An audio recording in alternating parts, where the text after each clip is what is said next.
Kurnool district SP గారైన శ్రీ విక్రాంత్ పాటిల్ గారి ఆదేశాల మేరకు ఆదోని ఎస్డిపిఓ గారు ఎం హేమలత గారి సూచన మేరకు మధు హాస్పిటల్ యాజమాన్యమైన గుర్రెడ్డి గారు ఇచ్చిన కంప్లైంట్ మేరకు అతని కంప్లైంట్ ఏమనగా ఎన్టీఆర్ వైద్య సేవల్లో అవకతవకలు జరుగుతున్నాయని, ఆ అవకతవకల మీద ఒక ఇద్దరు పేర్లు వచ్చేసి కమ్మి ఏనుగుల రఘునాథ్, వయసు 34 సంవత్సరాలు, బసాపురం గ్రామం, ఆదోని మండలం, కమ్మి అడివేశు సేమ్ గ్రామస్తులు, వీళ్ళిద్దరు కలిసి ఎన్టీఆర్ వైద్య సేవల్లో అవకతవకలు ఉన్నాయని చెప్పేసి పీజీఆర్ పిటిషన్ పెట్టి ఆ పిటిషన్లు విత్డ్రా చేసుకోవాలంటే 50 లక్షలు ఇవ్వాల్సిందిగా డిమాండ్ చేసినారు. దాంట్లో భాగంగా 39 లక్షలకు డీల్ కుదిరింది. దాంట్లో 5 లక్షలు అడ్వాన్స్ ఇచ్చేలాగా వాళ్ళిద్దరూ డీల్ కుదుర్చుకొని దాంట్లో అతని గుర్రెడ్డితో బలవంతంగా ఇది బ్లాక్మెయిల్ చేస్తూ నేను ఈ కంప్లైంట్ విత్డ్రా చేసుకోవాలంటే ఇంత ఇవ్వాల్సిందే అని చెప్పి చేయడం జరిగింది. దాంట్లో భాగంగా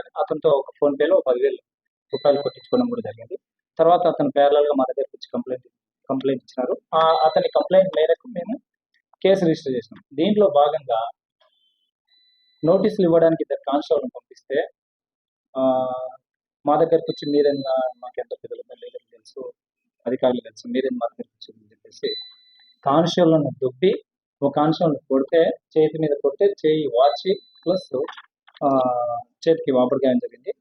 ఆ ఇద్దరిని మళ్ళీ మేము తీసుకొని వచ్చి కౌన్సిలింగ్ ఇచ్చి ఈరోజు మేము రిమాండ్ చేయడం జరుగుతుందండి.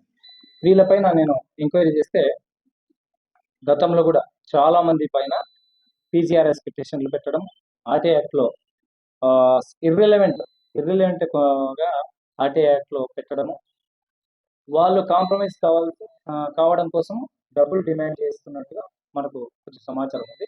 అయితే ఎక్కడ కూడా మనకు రికార్డెడ్గా కంప్లైంట్ రాలేదు. వీళ్ళని మా అదుపులోకి తీసుకున్న తర్వాత చాలా మంది మాకు ఫోన్లు చేసి ఈ రకంగా మమ్మల్ని ఇబ్బంది పెట్టినారని చెప్పడం జరిగింది. ఇంకొకటి వచ్చేసి ఈ మధ్య కాలంలో 2 days బ్యాక్ కూడా పంచాయతీరాజ్ శాఖ డిఈ గారిని కూడా సేమ్ ఆర్టీ యాక్ట్లో అంటే ఇర్రిలవెంట్ పర్సనల్ డేటా అడిగి ఆమెను కూడా వేధించినారని చెప్పేసి మా దగ్గర సమాచారం ఉన్నది.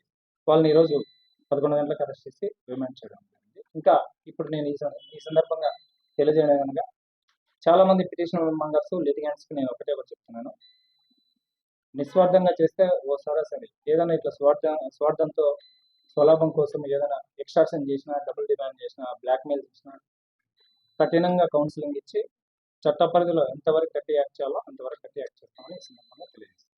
Thank you. అందరికీ నమస్కారం. వీరందరూ ఫిర్యాదు చేస్తారు. ఎవరైతే మొబైల్ ద్వారా ఫిర్యాదు చేశారో వీరందరూ వాళ్ళు రాతపూర్వకంగా ఎవరైనా ఫిర్యాదు లేదు. మాకున్న సమాచారం ఇండైరెక్ట్ గా సార్ వాళ్ళని వేధించినారంట అని ఇండైరెక్ట్ సమాచారం ఉంది, కానీ డైరెక్ట్ ఫిర్యాదులు ఎవరి ద్వారా అందలేదు. సరే, ఎంత చర్చ మధ్యవర్తి ద్వారా జరిగిందా లేకపోతే ఎట్లా మధ్యవర్తి? డైరెక్ట్ వాళ్ళు గుర్రెడ్డి అనే వ్యక్తి టు కంప్లైంట్ ఎవరు అక్యూజ్డ్ ఎవరైతే ఉన్నారో రఘునాథ్, అడివేశ్ అనే ఇద్దరు వ్యక్తుల మధ్య జరిగిన చర్చ. ప్లేస్ వచ్చేసి శ్రీనివాస్ భవన్ పక్కల ఏంటది కృష్ణ భవన్.